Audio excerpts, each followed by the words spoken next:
سورہ نور آیت نمبر 33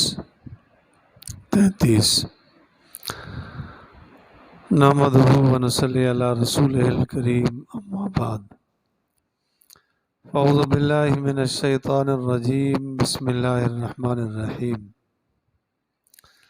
وَلْيَسْتَعْفِفِ الَّذِينَ لَا يَجِدُونَ نِكَاحًا حَتَّى يُغْنِيَهُمُ اللَّهُ مِنْ فَضْلِهِ وَالَّذِينَ يَبْتَغُونَ الْكِتَابَ مِمَّا مَلَكَتْ أَيْمَانُكُمْ فَكَاتِبُوهُمْ إِنْ عَلِمْتُمْ فِيهِمْ خَيْرًا صدق اللہ العظیم۔ اللہ رب العالمین نے پیچھے آپ نے بڑا ارشاد فرمایا ہے کہ نظر کی حفاظت کرو، پردے کا اہتمام کرنے سے ہی عافیت نصیب ہوگی۔ فرمایا پھر جیسے ضرورت ہو تو بے نکاح نہیں رہنا چاہیے، وَأَنكِحُوا الْأَيَامَ مِنكُمْ، صرف اسی کو سوچ لیا جائے کہ بے نکاح رہنے سے فحاشی پھیلے گی، معصیت کا غلبہ ہوگا، ایسا نہیں ہونا چاہیے۔ برادری کے جو ذمہ داران ہیں وہ اگر اس پر توجہ دے دیں تو اس کمزوری سے دور ہو جائے گا، بچاؤ ہو جائے گا۔ میرے والد صاحب سناتے تھے کہ صدر ایوب نے اعلان کیا تھا کہ اتنے عرصے تک اگر کوئی عورت بے نکاح رہی تو اس کو دریائے نیل کے حوالے کیا جائے گا۔ بوڑھیاں جو چل بھی نہیں سکتی تھی وہ بھی کہتی تھی ہمارا کوئی حل سوچو، نہیں تو دریا کے حوالے۔ اگر یہ حل نکل جائے تو گھروں میں سکون ہو جائے گا۔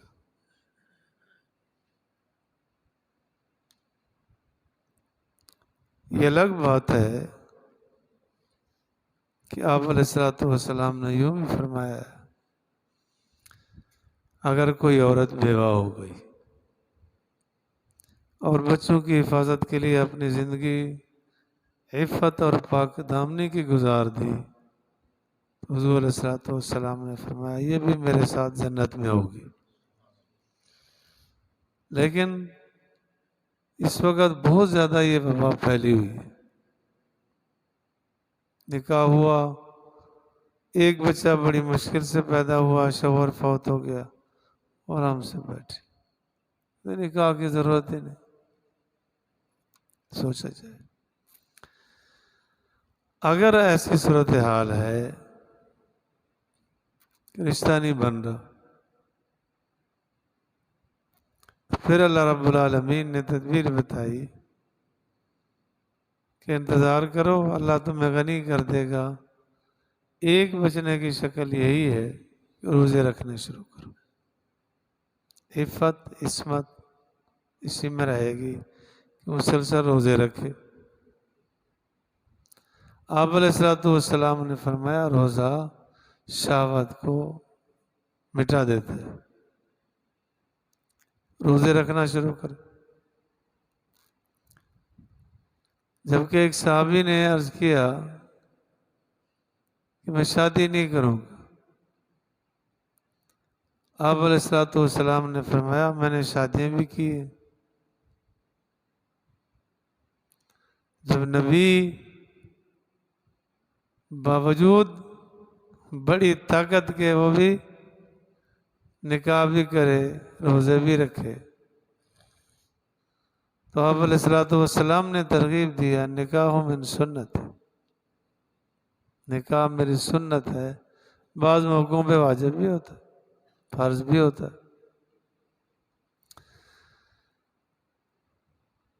جب نکاح کا موقع نہ ہو، حدیث پاک میں آتا ہے بچہ پیدا ہو، بچے کا حق والدین پر ایک تو یہ ہے کہ اس کا نام اچھا رکھے۔ حضور علیہ السلام نے فرمایا بچوں کے نام انبیاء کے نام پر نام رکھا کرو۔ ساتھ ہی فرمایا اچھے نام رکھا کرو، کل قیامت کے دن سب خلائق کے سامنے اس نام سے بلایا جائے گا، فلاں ابن فلاں۔ اگر نام اچھا ہوگا تو اچھی بات ہے، اگر بیکار نام رکھا ہے سب کے سامنے آئے گا، خفت ہوگی۔ اور عوام میں ایک دھوکہ یہ بھی ہے، کہتے ہیں جی کل قیامت کے دن بچے کو ماں کے نام سے پکارا جائے گا۔ عورت تو چیز ہی سطر کی ہے، سب کے سامنے ان کا نام لیا جائے۔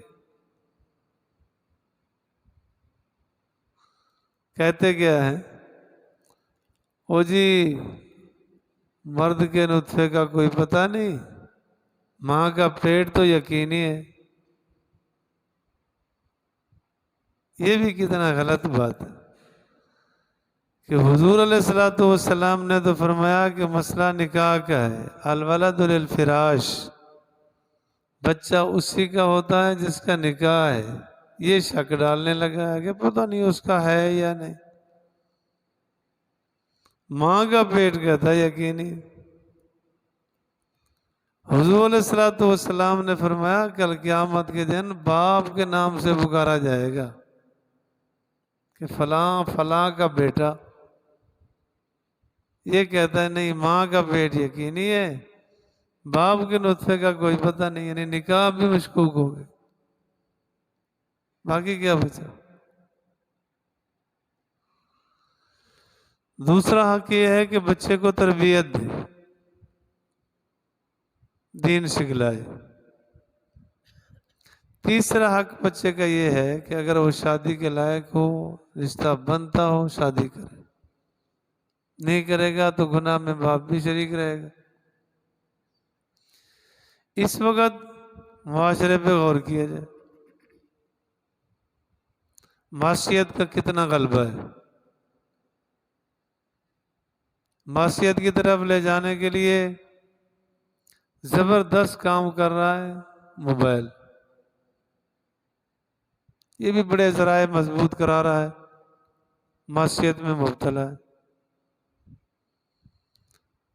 چھوٹے چھوٹے بچے جی، شاید جوان بھی نہ ہو ابھی، ان کے اندر بھی ایسے فساد، ایسے معاملات آنے لگے، استغفر اللہ العظیم۔ تو والدین فکر کریں، وقت پر شادیاں کر دیں۔ حضور علیہ الصلوۃ والسلام نے فرمایا جب بچے کی شادی کر دو گے معصیت سے بچ جائے گا۔ تو اللہ فرماتے ہیں فَلْيَسْتَعْفِفْ، چاہیے کہ اپنے آپ کو بچائیں گناہ سے۔ الذین، وہ لوگ کہ لا یجدون نکاحا، جو نہیں پاتے نکاح کو، رشتہ معقول نہیں مل رہا، یا اس کے پاس اسباب نہیں ہے، بڑی دنیا نہیں چاہیے، مکان ہو، مکان تو شوہر کی ذمہ داری ہے کہ بیوی کو دے دے، اس کی ذمہ داری، اور جیسی حیثیت کا ہے ویسا خرچہ بھی دے، امیر ہے امیرانہ، غریب ہے غریبانہ، حق مار ادا کرے، بس یہی گنا ہے، لاکھوں اربوں خربوں پتی ہو یا نہ ہو۔ آج کا رشتے میں بھی یہی ہو رہا ہے، پہلے معلومات کرتے ہیں، کرتا کیا ہے، ذرائع آمدن اس کے کیا کیا ہے، بے شمار واقعات آپ کے سامنے بھی ہیں کہ سب کچھ کرتا تھا، شادی کے بعد بالکل معطل ہو گیا، پھر آپ کیا کرو گے؟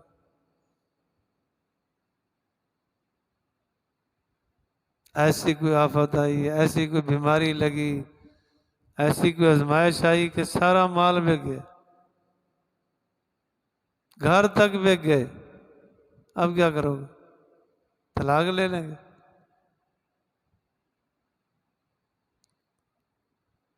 آپ علیہ الصلوۃ والسلام نے فرمایا ٹھیک ہے، دیکھو، مال کو بھی دیکھو، مرتبے کو بھی دیکھو، خاندان کو بھی دیکھو، لیکن فرمایا دین کو دیکھو، فزت بذات الدین، دین کو ترجیح دو۔ اس وقت ہمارے معاشرے سے یہ چیز نکل گئی، دین کو ترجیح نہیں دی جا رہی، جہاں بھی دیکھیں گے وہ دنیا کو ترجیح دے دیں، ہے تو ٹھیک ہے، نہیں تو نہیں۔ اللہ فرماتے ہیں حتیٰ یغنیہم اللہ، حتیٰ کہ اللہ ان کو غنی کر دے، من فضل ہی، اپنے فضل سے، کہ اللہ ان کو غنی کر دے گا، مال دے دے گا، رشتہ معقول اللہ عطا کر دے گا۔ والذین، اور وہ لوگ، یبتغون الکتاب، جو چاہتے ہیں مکاتبت کو، مما ملکت ایمانکم، ان میں سے جن کے تمہارے دایاں ہاتھ مالک ہیں، فکاتبوہم، ان کو مکاتب بنا لو، ان علمتم فیہم خیر، اگر تم ان میں خیر دیکھتے ہو۔ مسلمان اور کافر کی جس وقت وہ کفر میں لڑے یا اسلام کے لیے لڑے، دنیا کا نظام تھا، جو کافر پکڑا جاتا وہ غلام کہلاتا تھا، عورتیں پکڑی جاتی وہ لونڈیاں کہلاتی، مسلمانوں کے پکڑے جاتے تو وہ بھی بیچتے، یا کبھی تبادلہ خیال ہوتا تھا کہ ہمارے چھوڑ دو ہم تمہارے چھوڑ دیتے ہیں، یہ بھی چلتا رہا۔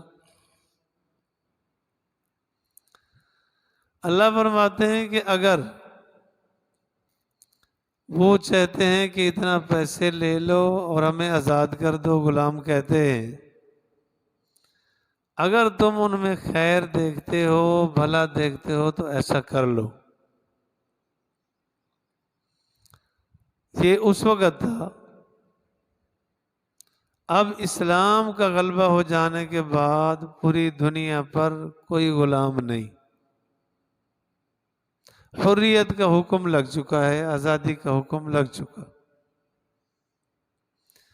اب اس وقت مردوں کو، عورتوں کو بیچنا ناجائز اور حرام۔